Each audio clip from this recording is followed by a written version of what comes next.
मुन चैनल आपण मानक स्वागत। आज लंच रे मोर कौन रही आसत फटाफट देख। प्रथम मु गैस को ऑन करने गोटे जगार पानी नहीं पानी आपण को चाउल हिसाब रे पानी आपण देबे। से खंडे दालचीनी दीटा गुजराती दीटा लवंग एड कर खंडे तेजपत्र पकई देछि। पानी को भल से आपण फुटई नेबे। से तेल देदेवे जो कि आपन को भातटा पूरा गोटा गोटा होगी पानी को भल से फुटिया मु छाड़ देछि। से मु बासुमती चाउल नहीं चाउल आपन को हिसाब रे आपन देबे। भल भाव रे पानी फुटी सारला परे मु से चाउल पकई देछि। मोर भात रेडी हो जाइछि। मु दीटी थाली रे भात को पूरा काढ़ी नेली। भल भाव रे एमते आपन पूरा स्प्रेड परिवा काटी नै रखिबे। भात आपन को हिसाब रे परिवा ऐड करि परिबे। मु रखिछि मोर गाजर बीट कैप्सिकम बीन्स मटर छुई आ फूलकोबी परिवा गुडा को भल भाव रे फ्राई करनबो। मु करेई रे अल्प तेल देछि। तेल को भल भाव रे गरम होबा पे माने छाडी देबे। मु प्रथमे बीन्स को भल भाव रे गाजर को मु भल भाव रे फ्राई करनेछि। तापर मु बीट को भल भाव रे मध्ये फ्राई करि नउछि। मु एठी किछि ड्राई फ्रूट नै नेछि। आपन को हिसाब रे आपन नै पाइ। एठी मु कैप्सिकम को भल से फ्राई करनउछि।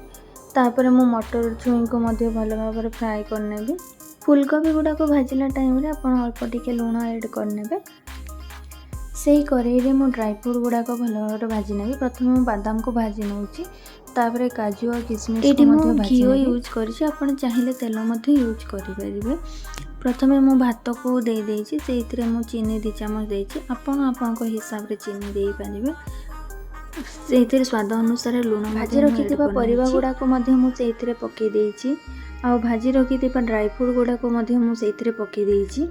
पनीर क्यूब मध्ये मु एथरे ऐड करछि। आपन माने चाहिले स्किप मध्ये करि परिबे। भल भाव रे सब मिक्स करने की मु भल से फ्राई करनउछि। ऊपर मु टिके दालचीनी गुंड आ गोलमरिच गुंड टिके ऐड कर देछि।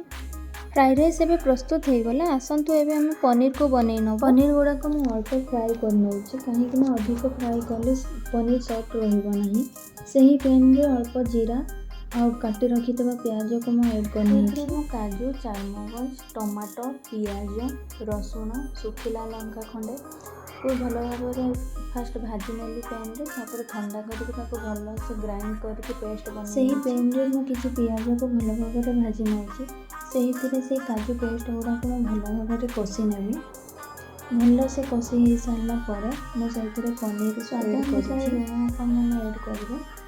मु अल्प टिके ग्रेवी करछि। ऊपर मु टिके पनीर मसाला ऐड करनेछि। ऊपर धनिया पत्र मु टिके पकई नेछि। आजिर ब्लॉग टी केमती लागिला मते निहाती जणाइबे। जदि मोर वीडियो टी भल लागिला ताले लाइक शेयर सब्सक्राइब निहाती करिवे। पाखरे थिबा बेल आइकन को मध्ये प्रेस करिवे।